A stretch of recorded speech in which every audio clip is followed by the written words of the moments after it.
Greetings and welcome back to Room 303 in our chats with Emily, as we are calling our readings through the poetry of Emily Dickinson. We are in the Johnson edition, and we turned out to poem 466, "'Tis little I could care for pearls." You'll maybe recall when we hit poem 299, "Your riches taught me poverty, myself a millionaire." You'll as well remember that when we played the same game of 452, the Malay took the pearl, not I, the Earl. I feared the sea too much. And so here we are, back to this idea of possession of something precious. Of course, the great pearl story from the biblical corpus is one that Emily knew well. Now, this poem was published by Outlook periodical on the 25th of June, 1896, and it was referred to as, titled as Sufficiency.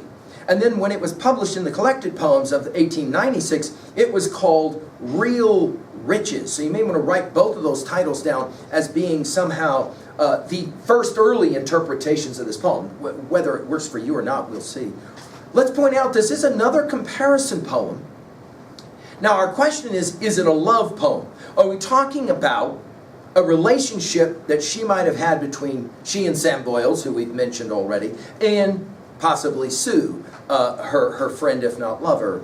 Or is it rather a celebration of poetic talent? We again will have to debate it. Our assumptions that you've been following our stuff at learnstrong.net, down that left-hand side, Chats with Emily, our playlist. I'm hopeful that you've worked through our set of introductory comments. I'm hopeful that as well you've worked through our preceding 465 poems. We just finished with 465, I Heard a Fly Buzz. If you have, you'll be able to place this poem inside of the context of previous poems you've read. Let's enjoy the poem. "'Tis little I could care for pearls who own the ample sea, or brooches when the emperor with rubies pelteth me, or gold who am the prince of mines, or diamonds when have I a diadem to fit a dome continual upon me." Now, obviously, the poem is constructed to build towards this word, diadem, and we will see this word regularly in her poetry. Let's play the game, though, with the word little. I told you guys, she loves this poem, loves this word. 172 of her poems will play the game of little. The idea of pearls, she says, "'Tis little I could care for pearls." In other words, I don't really care very much about pearls. I don't need them. Why? Because I own the whole sea. In other words, I'm not interested in one or two pearls from the sea. I've got the whole sea. Well, whoa. Now there's your comparison, and that's a pretty interesting comparison. Okay, so who is the sea in this poem as opposed to the pearls? She says, I'm not even interested in brooches, right? Some kind of, special jewelry.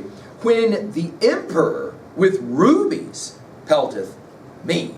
Now, it is, again, it's not completely clear what she's talking about.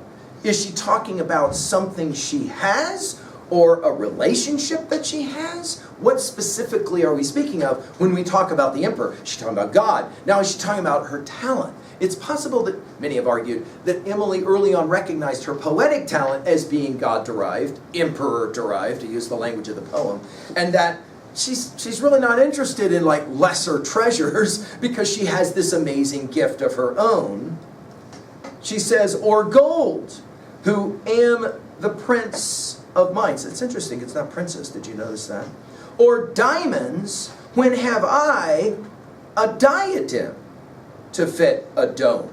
You'll remember in 454, go back to that one really fast, when we were playing that game, she said it this way, "It was given me by the gods when I was a little girl." Imagine that the antecedent to the pronoun it is in fact her talent.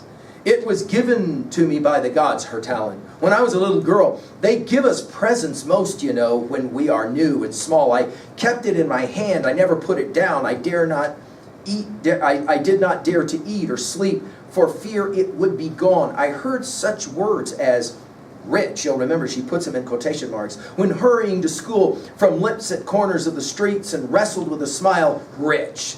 'Twas myself was rich to take the name of gold and gold to own in solid bars.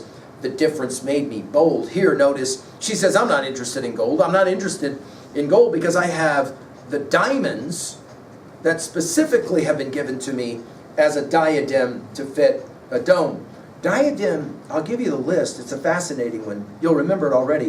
216, 232, 270, 283, 299, 312, 356, 397, and 427. All of those poems mentioned diadem. We'll see it again in 508, 713, 1075, and 1737. And in every one of those poems, we'll come back to this poem of 466. She says, I have a diadem, a crown, to fit a dome. Now, some of you will maybe remember in your biblical studies that Revelation 3:16, be thou faithful unto death, and I will give thee a crown of life. You'll remember this line, right? The idea that in the Christian tradition, a crown is a symbol for eternal life. So she says, not I will get a diadem, I have a diadem, which is interesting. She finishes that it's continual upon me. And it may be that she's talking about her poetic talent that sits on her. In other words, she has access to it all the time, maybe we would say.